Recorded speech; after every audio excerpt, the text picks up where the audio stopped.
ওয়েবসাইটে মূলত টেক্সট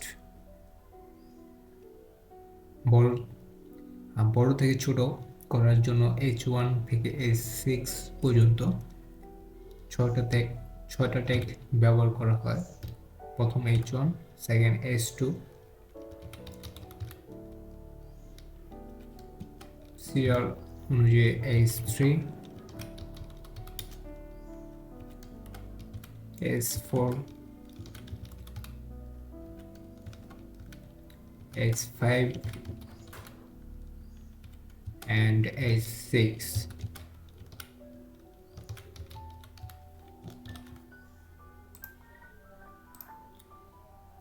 প্রথমটা হচ্ছে H1, H2, H3, H4, 5 and 6 ক্রমানুসারে বড় থেকে ছোট। মূলত HTML এর ট্যাগ শুরু হয় H1 ট্যাগ থেকে and H ট্যাগের 6টি ব্যবহার H1 থেকে H6 পর্যন্ত, এবং প্রথম 1 থেকে 6 পর্যন্ত বড় থেকে ছোট দিকে আসে এবং সে অনুযায়ী ব্যবহার করা হয়। and H1 ট্যাগ ব্যবহার করা হয় মূলত যে কোনো ওয়েবসাইট, নিউজ ওয়েবসাইটের হেডলাইনে H1 ট্যাগ ব্যবহার করা হয় এবং ইম্পর্টেন্ট গুরুত্ব দিক বিবেচনা করে H1 অথবা H2, 3, 4, 5, 6 ট্যাগগুলো ব্যবহার করা হয়ে থাকে। অ্যান্ড প্যারাগ্রাফ ট্যাগ ব্যবহার করা হয় আর্টিকেল লিখতে। সো মূলত ওয়েবসাইটের H1 H ট্যাগ H1 থেকে 6 অ্যান্ড P ট্যাগ ওয়েবসাইটের গুরুত্বপূর্ণ ট্যাগ বলা যায়। এবং সেকেন্ড পি ট্যাগের পর থার্ড যে ট্যাগ সেটা হচ্ছে অ্যাঙ্কর ট্যাগ, এ ট্যাগ, যেটার মাধ্যমে লিঙ্ক করা হয়।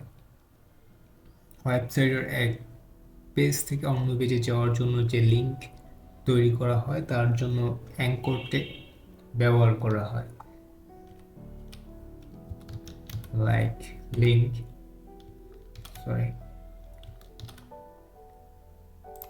ওয়েবসাইটে এসে রিফ্রেশ করার মাধ্যমে এখানে লিঙ্ক ট্যাগ শো করতেছে। এখানে লিঙ্ক ট্যাগের মাধ্যমে অ্যাড্রেস অ্যাড করার মাধ্যমে লিঙ্ক ট্যাগ ব্যবহার করা হয়ে থাকে।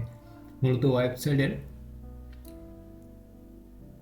ফার্স্ট স্ট্রাকচারের মধ্যে যে ট্যাগগুলো ব্যবহার করা হয় তার মধ্যে H1 থেকে H6 and second P tag, third is anchor মূলত ব্যবহার করা হয়ে থাকে।